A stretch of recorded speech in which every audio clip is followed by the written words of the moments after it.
It was stunning. It was mind-blowing. After the biology questions, I had them type in, what do you say to a father with a sick child?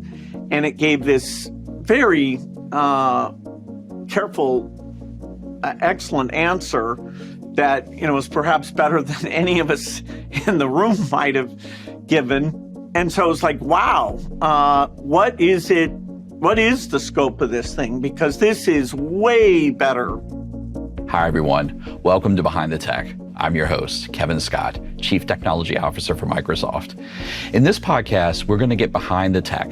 We'll talk with some of the people who have made our modern tech world possible and understand what motivated them to create what they did.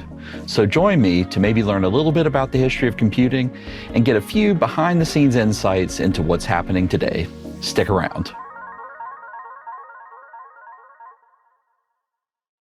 Hi, welcome to Behind the Tech. We have a great episode for you today with a really special guest. Bill Gates, who needs no introduction given the unbelievable impact that he's had on the world of technology and the world at large over the past several decades, has been working very closely with the teams at Microsoft and OpenAI over the past handful of months, helping us think through what the amazing revolution that we're experiencing right now in AI means for OpenAI, Microsoft, all of our stakeholders, and for the world at large. I've learned so much from my conversations that I've had with Bill over these past months that I thought it might be a great thing to share just a tiny little glimpse of those conversations with all of you listeners today. So with that, let's introduce Bill and get a great conversation started.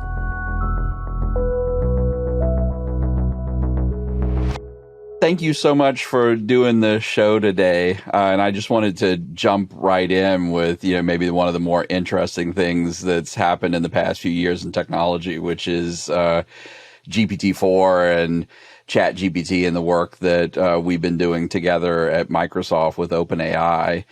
By the time this podcast airs, OpenAI will have made their announcement to the world about GPT-4, but I want to sort of set the stage. The unveiling of the first instance of GPT-4 outside of OpenAI was actually to you last August at a dinner that you hosted with Reed and Sam Altman and Greg Brockman and Satya and a whole bunch of other folks. And the OpenAI folks had been very anxious about showing you this because your bar for AI had been really high.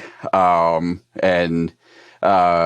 think it had been really helpful, actually, the push that you had made on all of us for what acceptable high ambition AI would look like. And so I wanted to ask you, what was that dinner like for you? What were your impressions? What had you been thinking before? And, what, if anything, changed in your mind after you had seen GPT-4?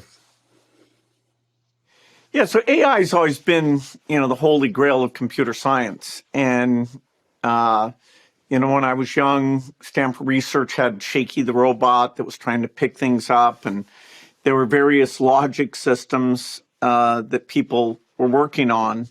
So the dream was always some sort of reasoning capability. Overall progress in AI until machine learning came along was pretty modest. Even speech recognition was just, barely reasonable. And so we had that gigantic acceleration with machine learning, particularly in sort of sensory things, recognizing speech, recognizing pictures. And it was phenomenal. And it just, kept getting better, and scale was part of that. But we were still missing anything that had to do with complex logic, with being able to say, read a text and do what a human does, which is, quote, understand what's in that text. And so as Microsoft was doing more with OpenAI, I had a chance to go see them myself independently a number of times. And they were doing a lot of text generation. They had a little robot arm the early text generation still didn't seem to have a broad understanding, like it could generate a sentence saying Joe's in Chicago and then 2 sentences later say Joe's in Seattle, which in its local probabilistic sense, is a good sentence, but, a human has a broad understanding of the world from both experience and reading that you understand that can't be. And so as they were enthusing about GPT-3 and even the early versions of GPT-4, I said to them, hey, if you can pass an advanced placement biology exam where you take a question that's not part of the training set or a bunch of them and give fully reasoned answers, knowing that biology textbook is one of many things that's in that training corpus, then you will really get my attention, because that would be a heck of a milestone.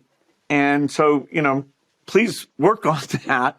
I thought, they'd go away for 2 or 3 years, because my intuition has always been that we needed to understand knowledge representation and symbolic reasoning in a more explicit way, so that we were 1 or 2 inventions short of something where it was very good at reading and writing, and therefore being an assistant.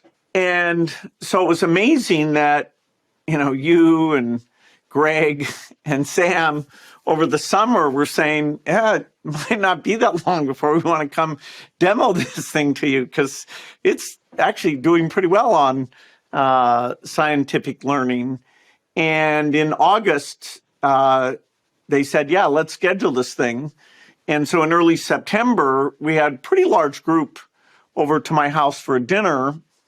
I think maybe 30 people in total, including a lot of the amazing OpenAI people, but a good-sized group from Microsoft. Satya was there, and they gave it AP biology questions and let me give it AP biology questions. And with one exception, it did a super good job. And the exception had to do with math, which we can get to that later. But it was stunning. It was mind-blowing. After the biology questions, I had them type in, what do you say to a father with a sick child?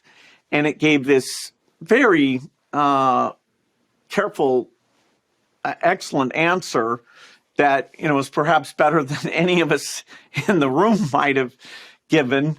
And so it's like, wow, what is it? What is the scope of this thing? Because this is way better. And, then the rest of the night, we, ask it historical questions about, are there criticisms of Churchill, or different things? And it was just fascinating. And then over the next few months, as I was given an account, and Saul Kahn got one of those early accounts, the idea that you could have it write college applications or, rewrite, say, the Declaration of Independence the way a famous person like Donald Trump might have written it. And it was so capable of writing, writing poems, give it a tune like Hey Jude and tell it, to write about that, tell it to take a Ted Lasso episode and include the following things. Anyway, ever since that day in September, I've said, wow, this is a fundamental change, not without some things that still need to be worked out, but it is a fundamental advance. And it's confusing people in terms of, well, it can't yet do this, it can't do that, it's not perfect at this or that. But hey, natural language is now the primary interface that we're going to use to describe things, even to computers. And so it's a huge, huge advance.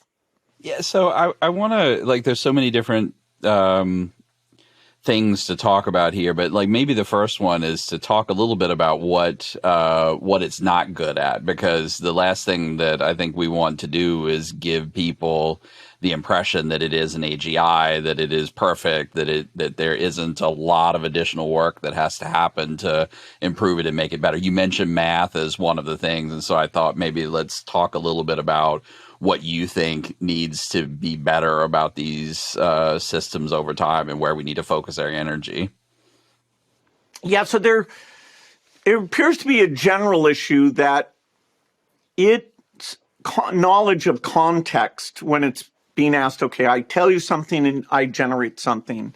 Humans understand, oh, I'm making up fantasy stuff here, or I'm giving you advice that if it's wrong, you're going to buy the wrong stock or, take the wrong drug. And so humans have a very deep context of what's going on.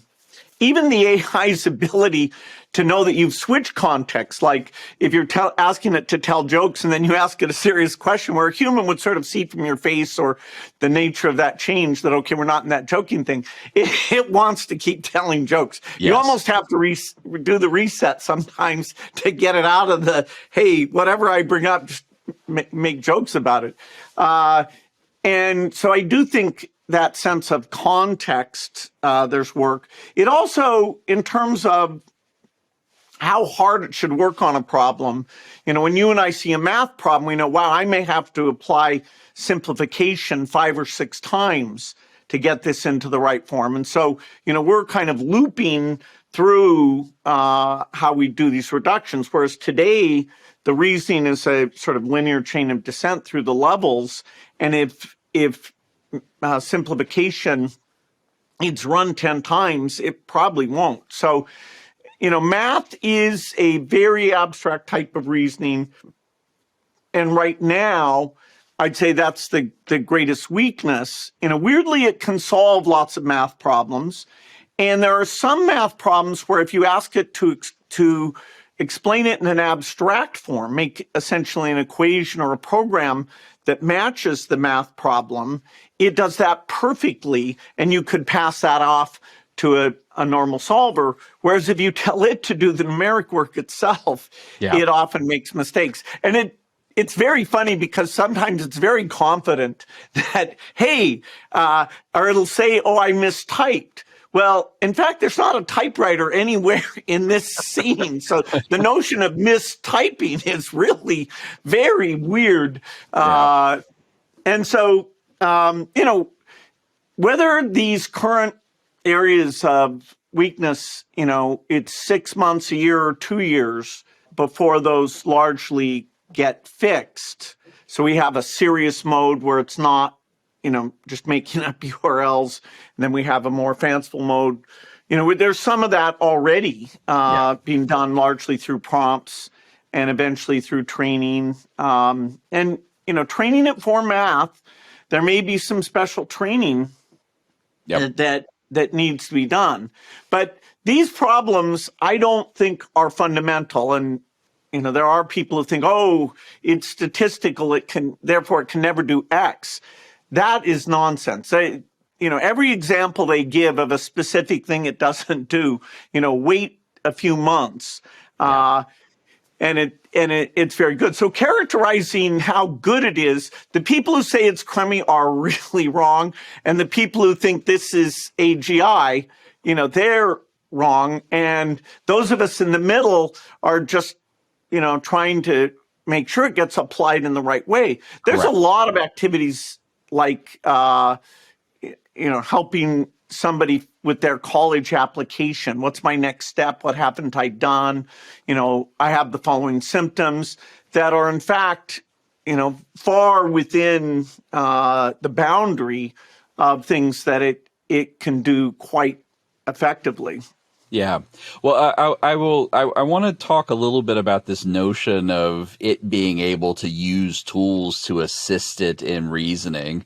And I'll give you an example from this weekend with my daughter. So my daughter had this assignment where she had this list of 115 vocabulary words, and she had written a 1,000-word essay, and her objective was to use as many of these vocabulary words as she reasonably could in this 1,000-word essay, which is sort of a ridiculous assignment on the surface, right?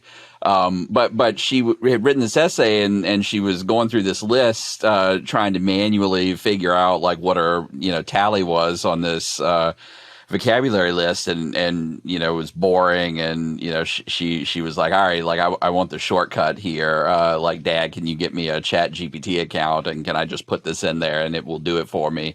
And we did it, and ChatGPT, which is not running the GPT-4 model, but I don't think GPT-4 would have gotten this right either. Didn't quite get it right. Like, it was not precise.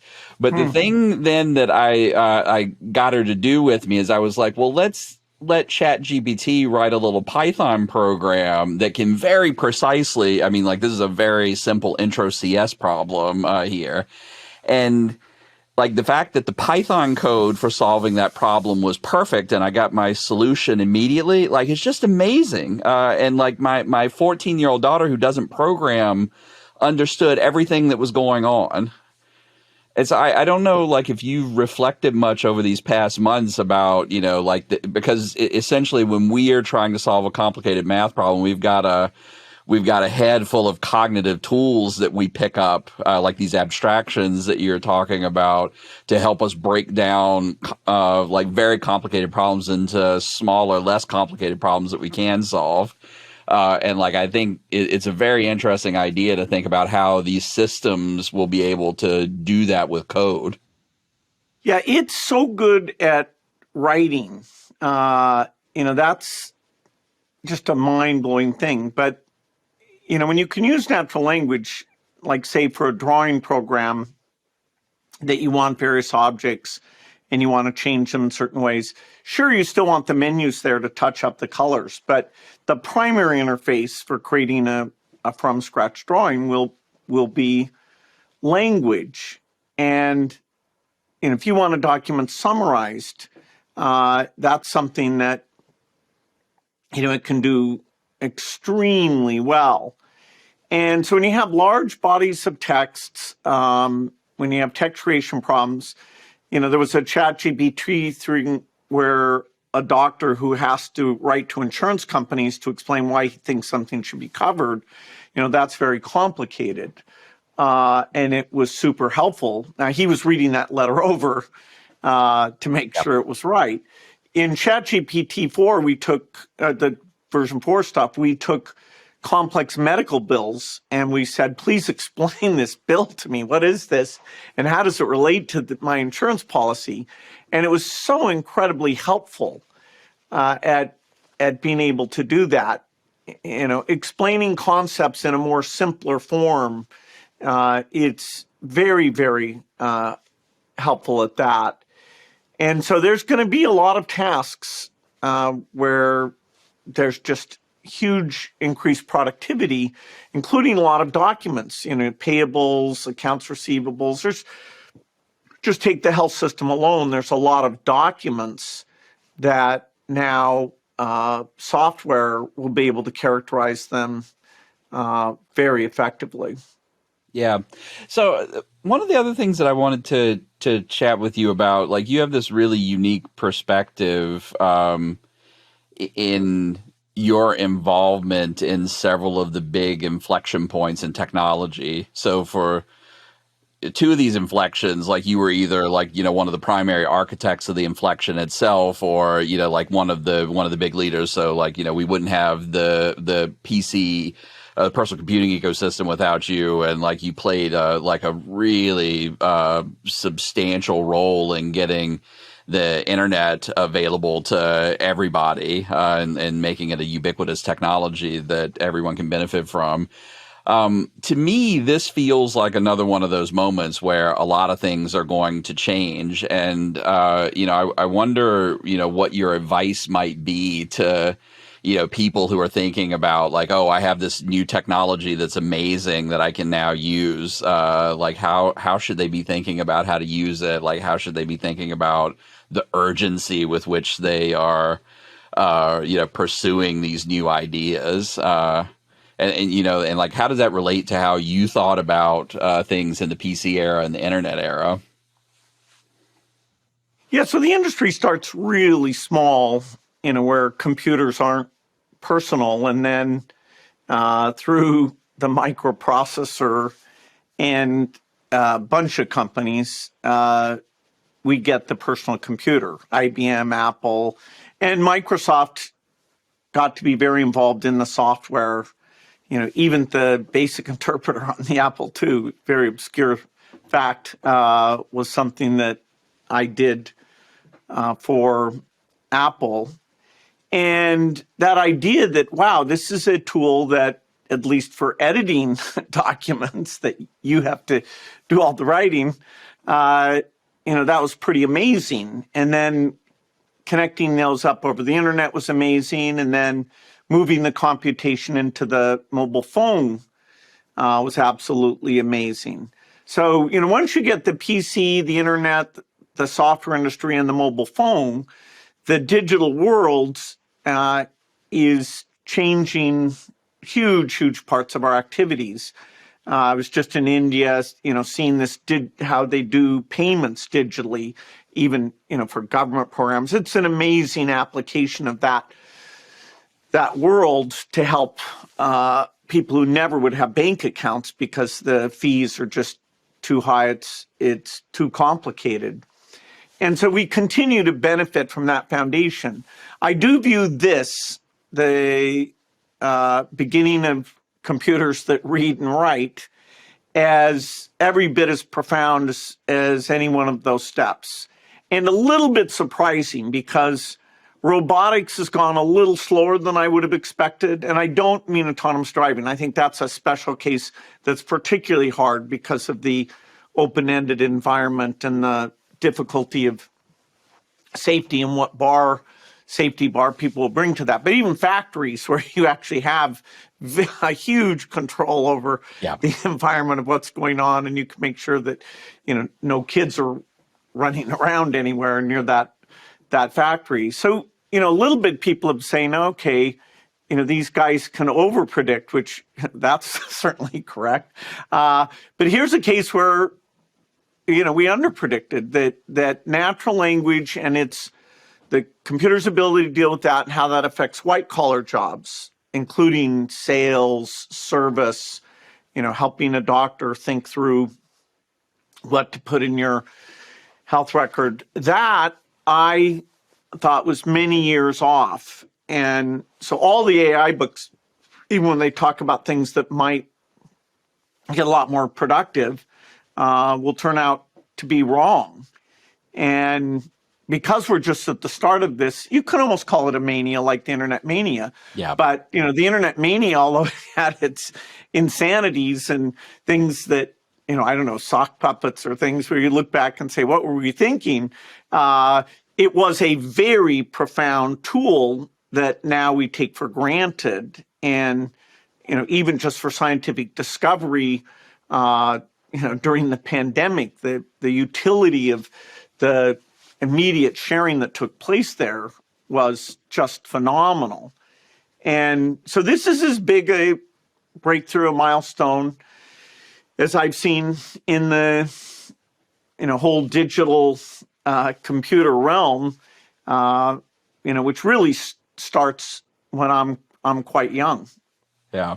Well, so I'm going to say this to you, and I'm just interested in your reaction because like you will always like tell me when an idea is dumb. But like one of the things that I've been thinking for the last handful of years is that one of the big changes that's happening because of this technology is that for 180 years from the point that Ada Lovelace wrote the first program to harness the power of a digital machine up until today, the way that you get a digital machine to do work for you is you either have to be a skilled programmer, which is like a barrier to entry that's not easy, or you have to have a skilled programmer anticipate the needs of the user and to build a piece of software that you can then use to get the machine to do something for you.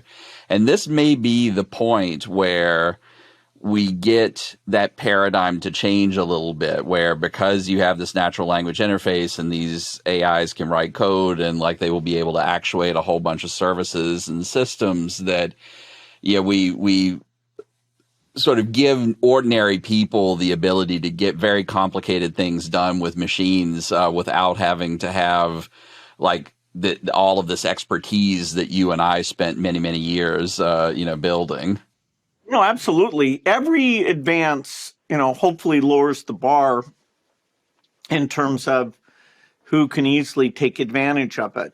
The spreadsheet was an example of that, because even though you still have to understand these formulas, you really didn't have to understand logic or symbols much at all. And it had the input and the output so closely connected in this grid structure that you didn't think about the separation of those two. And that's kind of limiting in a way to a super abstract thinker, but it was so powerful in terms of the directness. Oh, that didn't come out right. Let me change it. Here, there's a whole class of programs of taking like corporate data and presenting it, or doing complex queries against, okay, have there been any sales offices where we've had 20% of the headcount missing, and are sales results affected by that? You could now you don't have to go to the IT department and wait in line and have them tell you, oh, that's, too hard or something. Most of these corporate learning things, whether it's a query or a report or even a simple workflow where if something happens, you want to trigger an activity, the description in English will be the program. And when you want it to do something extra, you'll just pull up that English or whatever your language is and type that in. And, so there's a whole layer of, query assistance and programming that will be accessible to any employee. And, the same thing is true of, okay, I'm somewhere in the college application process and I want to know, okay, what's my next step and what's the threshold for these things? It's so opaque today. So empowering people to go directly and interact is the theme that this is trying to enable.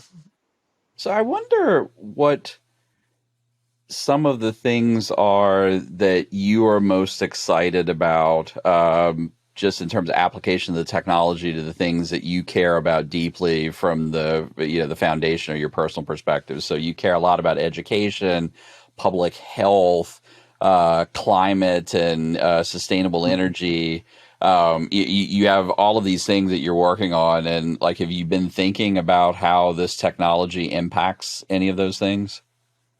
Yeah, it's been fantastic that even going back to the fall, OpenAI and Microsoft have engaged with people at the Gates Foundation thinking about the health stuff and the education stuff.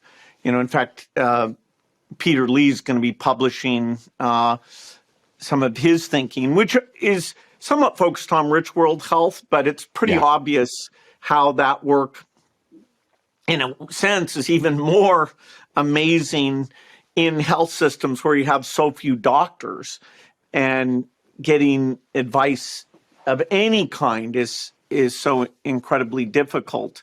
And so it is incredible to look at saying, okay, can we have a personal tutor that helps you out? Can you, when you write something, if you're going to some amazing school, yes, the teacher may go line by line and give you feedback, but a lot of kids just don't get that much feedback on the writing. And it looks like, configured properly, this is a great tool to give you feedback on writing. It's also ironic in a way that, people are saying, well, what does it mean that, can people cheat and turn in computer writing? Kind of like when calculators came along, that, oh my goodness, what are we going to do about adding and subtracting?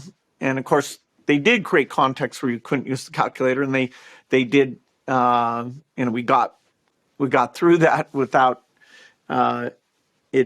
it being a huge problem. So I think education is the most interesting application. I think health is the second most interesting. Obviously there's commercial opportunity in sales and service type things, and that'll happen. You don't need any foundation type engagement on that. We brainstormed a lot with SolCon, and it's looks very promising, because a class size of 30 or 20, you can't give a student individual attention. You can't understand their motivation or what keeping them engaged. They might be ahead of the class, they might be behind, and it looks like in many subject areas, by having this and having dialogues and giving feedback, for the first time, we'll succeed in helping education. We have to admit, except for the sort of prosaic thing of looking up Wikipedia articles or helping you type things and print them out nice, the notion that computers were going to revolutionize education largely are still more in front of us than behind us. I mean, yes, some games draw kids in, but the average math score in the U.S. hasn't gone up much over the last 30 years. And so, the people who do computers can't say, hey, we want credit for that. Credit for what? It's not a lot better than it was. So obviously the computers didn't perform some miracle there. Yeah. And I think over the next 5 to 10 years, we will think of learning and how you can be helped in your learning in a very different way than just looking up material. Yeah. And I know you think about this as a global problem. My wife and I, with our family foundation, think about it as a local problem for disadvantaged kids. Like one of the common things that we see is that parent engagement makes a big difference in the educational outcomes for kids. And if you look at the children of immigrants, in East San Jose or East Palo Alto here in the Silicon Valley, often the parents are working 2-3 jobs. They're so busy that they have a hard time being engaged with their kids, and sometimes they don't speak English, and so they don't even have the linguistic ability. And you can just imagine what a technology like this could do, where it really doesn't care what language you speak. It can bridge that gap between the parent and the teacher, and it can be there to help the parent understand where the roadblocks are for the child, and to even potentially get very personalized to the child's needs and sort of help them on the things that they're struggling with. I think is really, really very exciting. Yeah, the language barriers, we often forget about that, and that comes up in developing world. India has a lot of languages, and I was at the Bangalore Research Lab as part of that trip, and they're taking these advanced technologies and trying to deal with the tail of languages, so that's not a huge barrier. One of the things that you said at that at the GPT-4 dinner at your house is that you had this experience early in Microsoft's history where you saw a demo that changed your way of thinking about, how the personal computing industry was going to unfold, and that caused you to pivot the direction of the company. I wonder if you might be willing to share that with everyone. Yeah, so Xerox had made lots of money on copying machines. They got out ahead. Their patents were there. The Japanese competition hadn't come in. And so they created a research center out in Palo Alto, which was forever known by its acronym, Palo Alto Research Center, PARC. And at PARC, they assembled an incredible set of talent. Bob Taylor and others were were very good judges of talent. So you end up with Alan Kay, Charles Simonyi, Butler Lamson, and I don't want to leave anybody out, but there's like a bunch of other people, and they create a graphics user interface machine. They weren't the only ones. There were people over in Europe doing some of these things, but they combined it with a lot of things. They put it on a network. They got a laser printer, and Charles Simonyi was there programming this and did a word processor that used that very graphical bitmap screen and let you do things like fonts, stuff we take for granted now.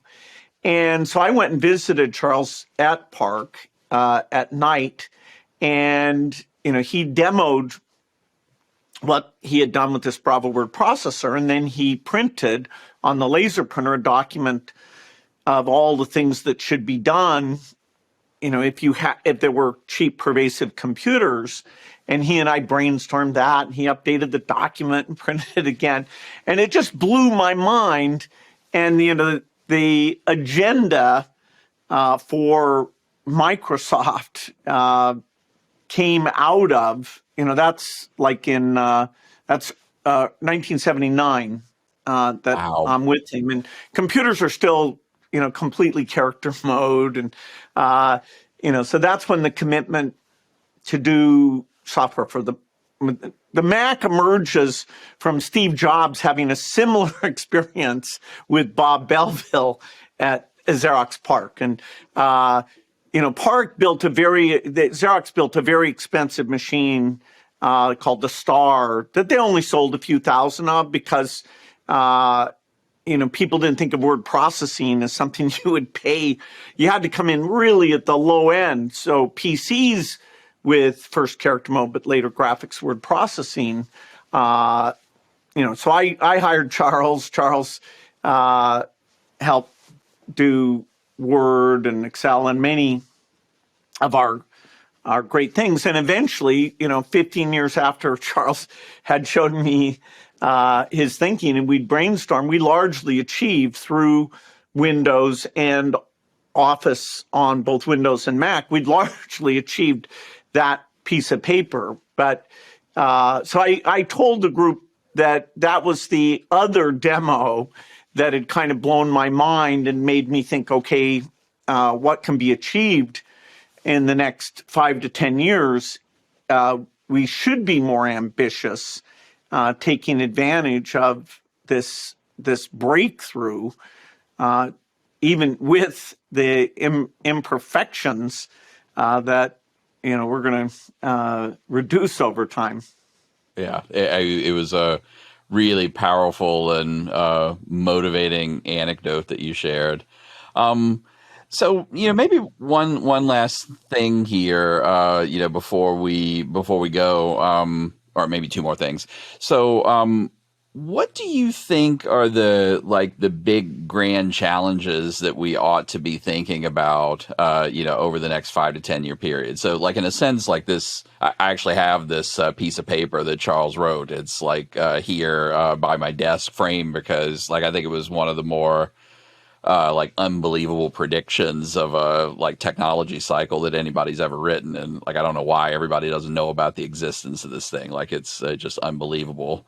But so as you sort of think about what lies ahead of us over the next 5 to 10 years, what's your challenge, not just to Microsoft, but to everybody in the world who's going to be thinking about this? What do you think we ought to go push on really, really hard?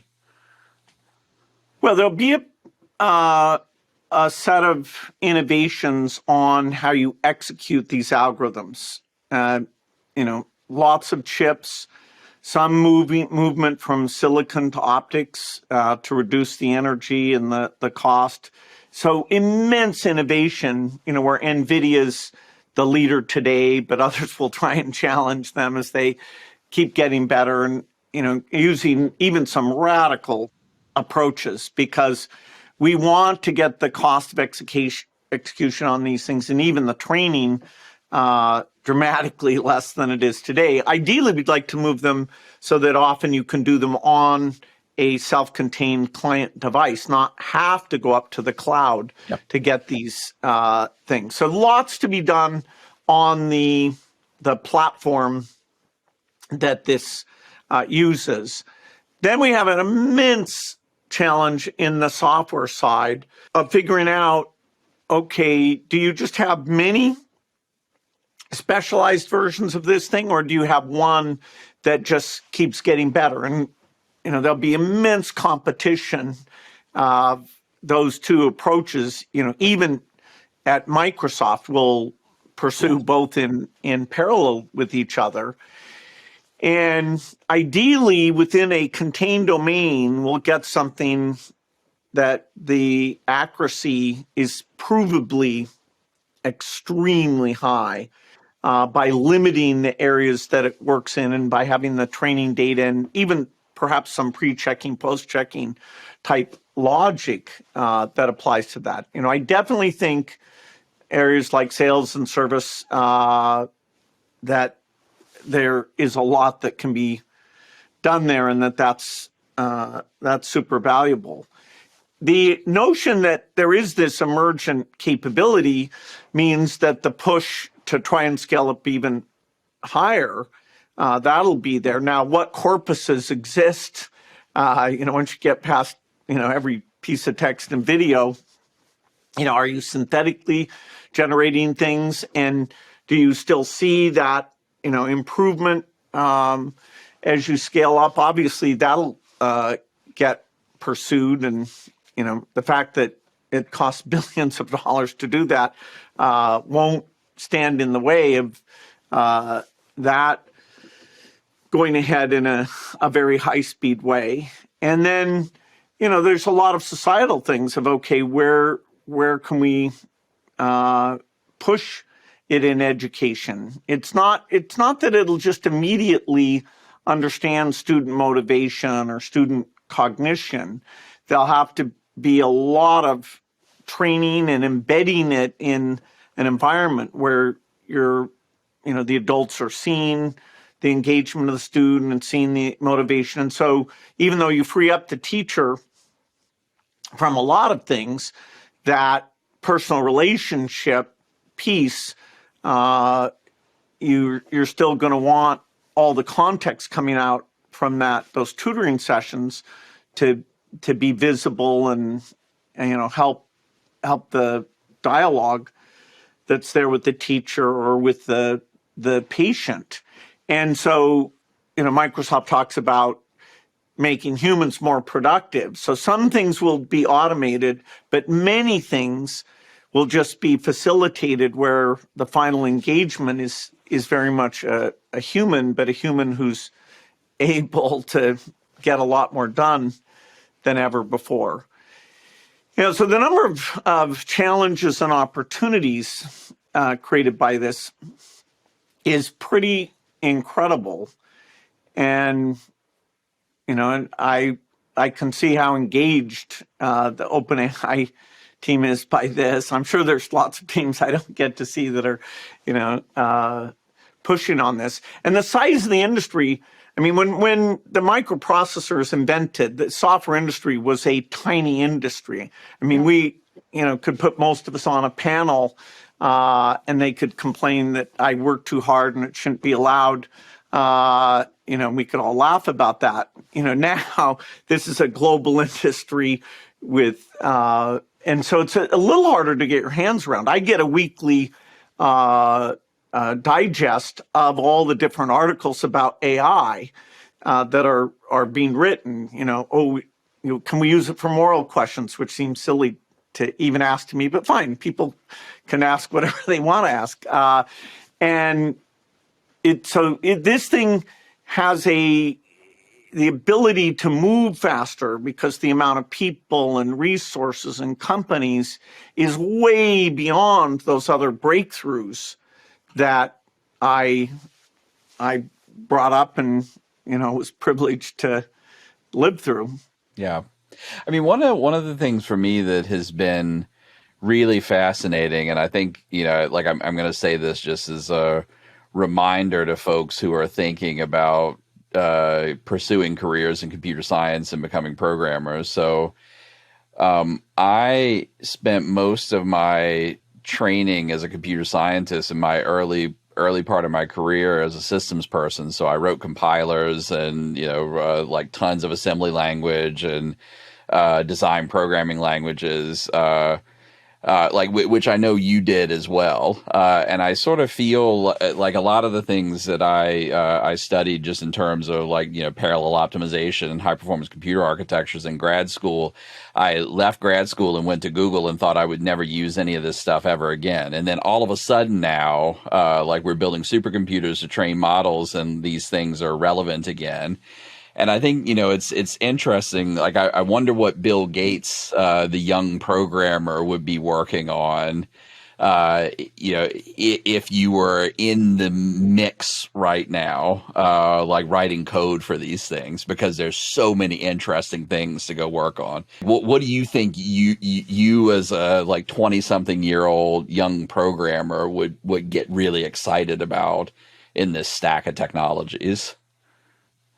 Well, there is an element of this that's fairly mathematical. So I feel lucky that I did a lot of math, and that was a gateway to programming for me, including all sorts of crazy stuff with numerical matrices and their properties. And so there are people who came to programming without that math background who do need to go and get a little bit of the math. I'm not saying it's super hard, but they should go and do it so that when you see those funny equations, you're like, oh, okay, I'm comfortable with that, because a lot of the computation will be that kind of thing instead of classic programming. It is the paradox. When I started out, writing tiny programs was super necessary.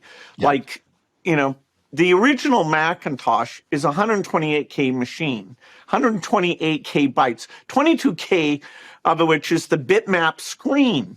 And so almost nobody could write programs that fit in there. And so Microsoft, our approach, our tools, we let us write code for that machine. And really only we and Apple succeeded. Then when it became 512K, a few people succeeded, but even that people found very difficult. And I remember thinking, as memory got to be, 4 gigabytes, all these programmers, they don't understand discipline and optimization, and, they're just allowed to waste resources. But now that, these things that you're operating with billions of parameters, the idea of, okay, can I skip some of those parameters? Can I simplify some of those parameters? Can I pre-compute various things? If I have many, many models, can I keep deltas between models instead of having them? All the kind of optimization that made sense on these very resource-limited machines, well, some of them come back in this world where when you're going to do billions of operations, or literally hundreds of billions of operations, we are pushing the absolute limit of the cost and the performance of these computers. And that's one thing that is very impressive, is the speed ups, even in the last 6 months on some of these things, has been better than I expected. And, that's fantastic, because you get the hardware speed up, the software speed up, kind of multiplied together. That means, how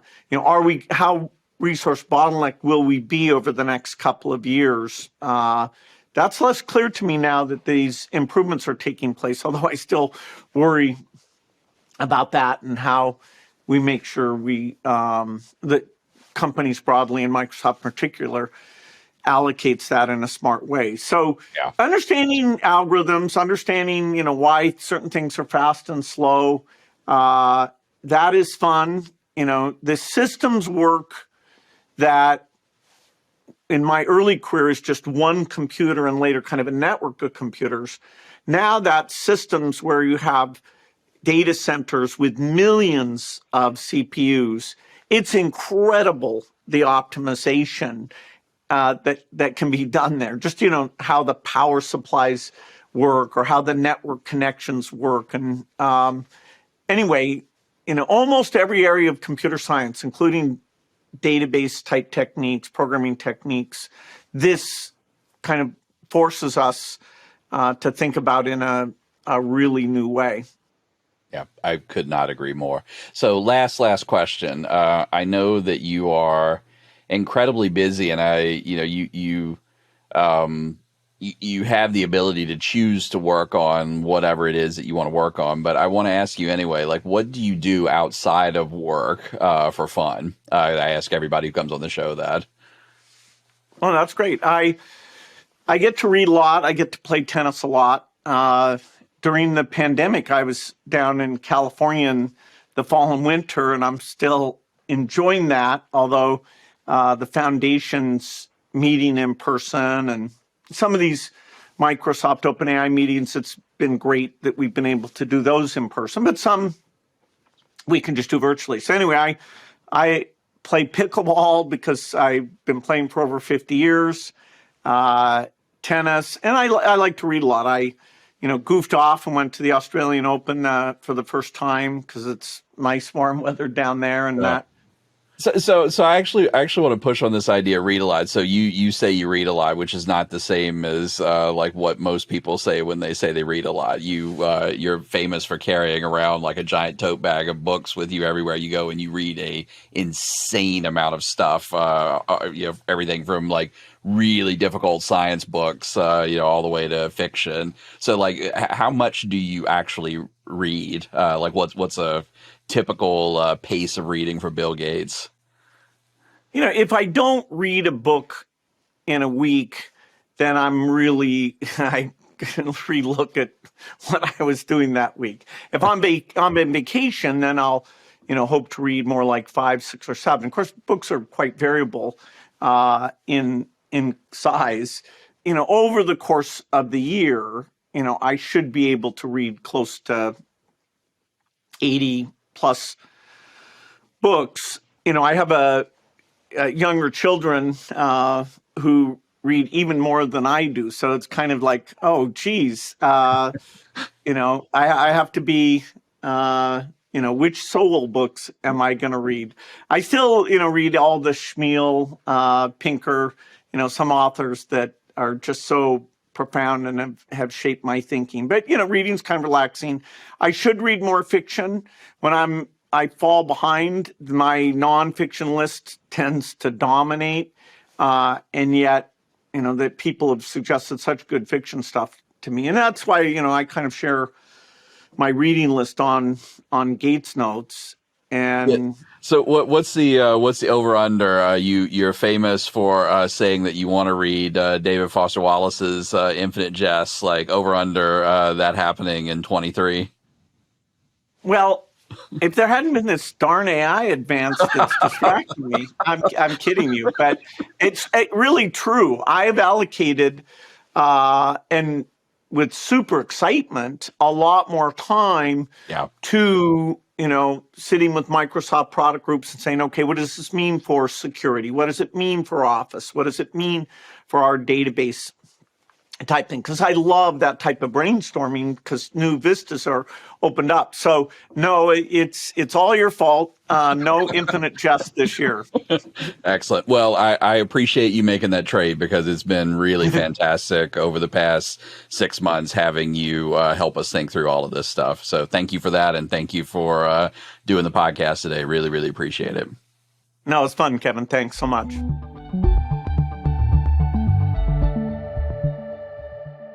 Thank you so much to Bill for being with us here today. I hope you all enjoyed the conversation as much as I did. There's so many great things about this conversation, which were reflections of the conversations that we've been having with Bill over the past handful of months as we think through this amazing revolution. One of the things that I've learned most from Bill over the past handful of months as we think about what AI means for the future is how he thought about what personal computing and the microprocessor and PC operating system revolution meant for the world when he was building Microsoft from the ground up. And even like what it felt like for him as one of the leaders helping bring the internet revolution to the world. So like those parts of the conversation today that we had where he was recounting some of his experiences, like the first meeting that he had with Charles Simonyi at Xerox PARC, where he saw one of the world's first graphical word processors, and like how seeing that and talking with Charles influenced an enormous amount of the history of not just Microsoft, but the world in the subsequent years. And just hearing Bill talk about his passion for the things that the Gates Foundation is doing and what these AI technologies mean for those things, like how maybe we can use these technologies to accelerate some of the benefits to the people in the world who are most in need of technologies like this to help them live better and more successful lives. So again, just a tremendous treat for being able to talk with Bill on the podcast today. If you have anything you'd like to share with us, please email anytime at behindthetech@microsoft.com. You can follow Behind the Tech on your favorite podcast platform or check out full video episodes on YouTube. Thanks for tuning in, and see you next time.